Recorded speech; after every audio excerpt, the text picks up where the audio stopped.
Haere mai, tēnā koutou Virgo, and welcome to your November Taroscope reading. Hey guys, thanks for joining me. We are going to be doing the Rider-Waite deck and the same format or layout as last month. And at the end we will have a higher vibrational energy card for you as well. So let's do a quick bit of shuffling, make a connection here, and then see what messages are there for you guys for November 2015. I do say as we come towards the end of the year, our sort of goals and ambitions, desires for next year are starting to format, so you may pick up messages within the reading about, you know, feelings and ideas for next year as you move into 2016. So, your first card is the current position in which you find yourself. The second card is what you expect out of life at the moment. The third card is what you don't expect, a surprise. The fourth card is the immediate future or what's around you for November. And your fifth card is longer term, we're looking into December. So you have two major arcanas here, Virgo. You've got the Chariot and the Moon, and you have a Swords, Cup and a Pentacle, so pretty nice mix going on there. Let's start with the very first card, the beginning of the month, the Chariot, way over here. We see this as being your current position, how you roll into November. Now he is a really strong, powerful card with lots of motivation, drive, energy. It's a kind of like, if you like, it's the card of ego, about feeling good and nurturing it and feeling the strength. He isn't driving these sphinxes in the front, they're completely controlled by his will. So there's a degree of strong willpower or feeling of that around you. So it's the card known as a winner. It's really energetic, but it's channeled energy, if you like. It's all about being controlled and having a goal in mind, aiming for it and heading for it. And it is known as a victory card. So it's a great way to start the month. It's also about duality. It's about night and day, black and white, yin and yang. So there's a degree of something background going on in the card as well. It is one of the major arcana, so it has a lot of messages behind which each of you will individually pick up on. I also say it's the card of travel, and it can be travel by car because that's just the way it's been interpreted over the years. So some of you may be doing a road trip, literally, and some of you may be investing one way or another in a new car or a new set of wheels. So there's that type of feeling as well.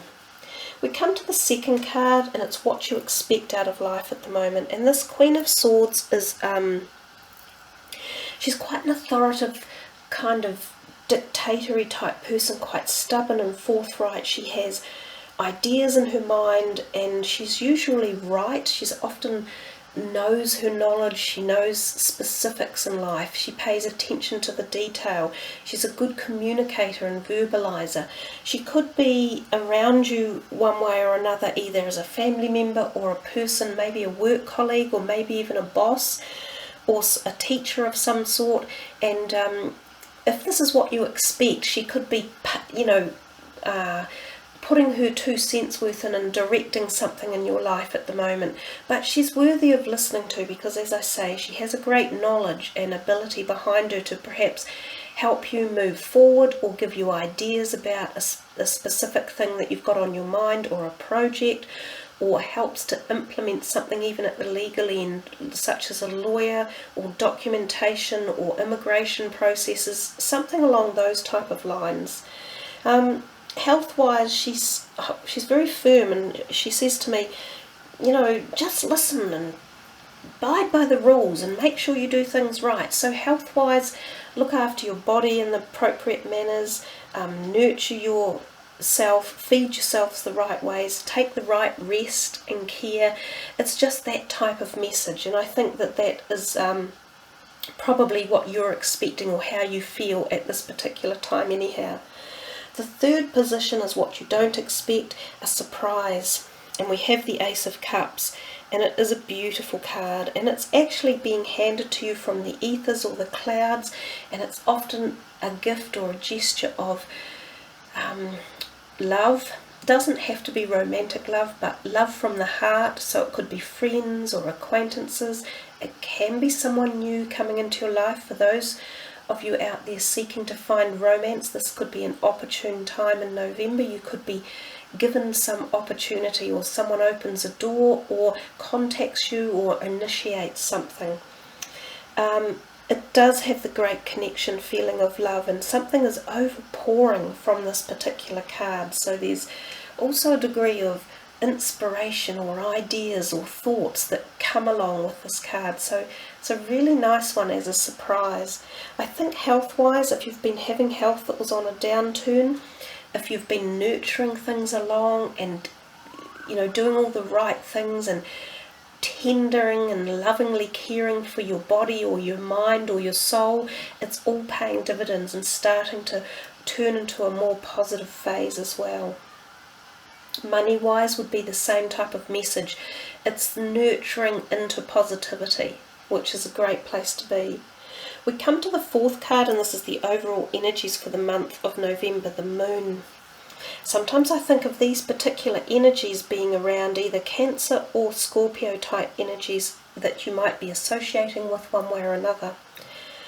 The moon is a feminine energy, so we often talk about female cycles in this period. So some of you, if you're females out there, there may be a period of time of change in your bodies where you might be coming into fertility cycles or moving out of, such as menopausal type cycles as well. So female reproductive areas of the body might be an issue in November one way or another. You might be paying extra attention to them. It can be a time of fertility, so if you're not interested in that aspect of life, you should pay caution. Some of the other feelings or energies of the card are, it can be a very intuitive period.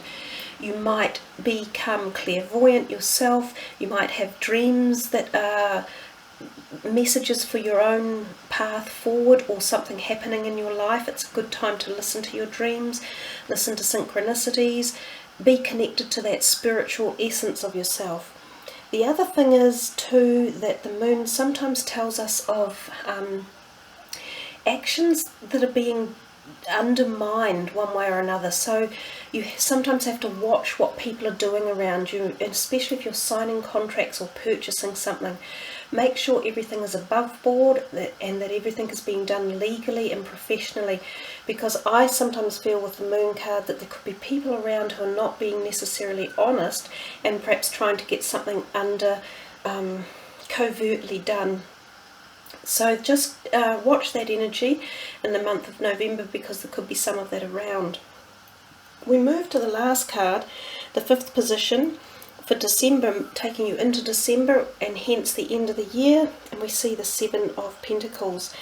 It's a nice card, even though it looks a little bit arduous. He's standing there having obviously done some hard work, and he's counting his crops, if you like, or his rewards, or what he's gained and gleaned. He's doing very well. He doesn't seem that happy about it, but perhaps that's because he's not looking at the overall picture, or he's not looking closely enough at what he's got, or not appreciating it. But if you go back and check everything, the way you've come to where you are, the successes you've made along the way, the knowledge you have gleaned, and the way you've held yourself and worked, you can be proud. This is a card of pride. It's a card of hard work, honesty, diligence, all of that. So all of those positive essences will come to play for you as you move into December and into 2016, and they're really worth focusing on and appreciating.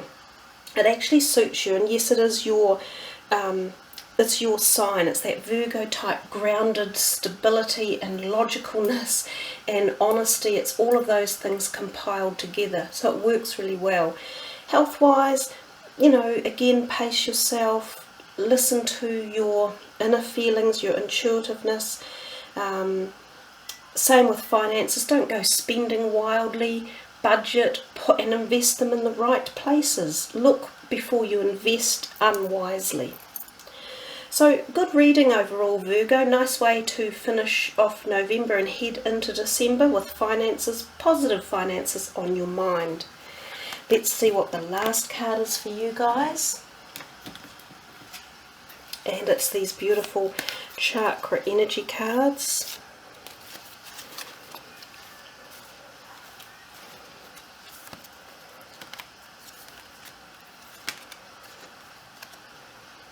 Compassion, nice energy, caring, empathy, acceptance and gentleness. From the beautiful heart chakra energy, the green stone of life. Let's read what the card actually says. So there is this feeling of sort of heart energy and connection there for you. And these are the messages. Release. Accept. Gently rise above. Your truest path forward is the path of compassion. With its roots in the mud and a stem reaching up through murky waters, the lotus flower rises above the surface to open its heaven-scented petals. At night it will close and retreat once again into the waters, only to emerge at dawn, untouched by impurity, as it openly shares its pristine beauty with the world. The lotus reveals to us a model for enlightenment through the grace and power of compassion. And the card messages. The Latin word for compassion literally means co-suffering. This card is not an invitation to suffer, but rather to allow yourself and others to rise up beyond sufferings through the light of genuine empathy and understanding. The call to compassion is a call to accept people and situations for who they are and where they are at. As we let go of judgment and the need to fix a situation or label things as good or bad, we begin to realize that every situation carries with it a gift, and that we each have unique lessons to learn. By judging or focusing on each other's faults, we contribute to keeping each other stuck in those places. Often our lack of acceptance of other people stems from a deeper judgment of ourselves. As we learn to see and treat each other in our highest light, we help open the passage for each to find his or her way up into the sun. So before you judge someone for their shortcomings or mistakes, take a moment to genuinely feel what it's like to stand in their shoes. Experience the world as they might and allow yourself to drop into a space of compassion. See them rising up and shining in full glory.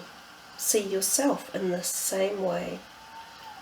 Yes, it is also time to have compassion with yourself. Treat yourself with the same love and acceptance that you would share with someone you deeply care about. Talk to yourself in a loving way. Encourage yourself. Look for the positive in your life. Remember that you are human and you are learning, growing and evolving each day. So love your humanness and support each rising step on this journey with compassion. Honour yourself and others with this flower of compassion. Well, there you are, Virgo. That is a lovely way to finish. There is not much greater in life than non-judgmentalism and having compassion. So a wonderful way for the energies of November to ebb into December for you guys.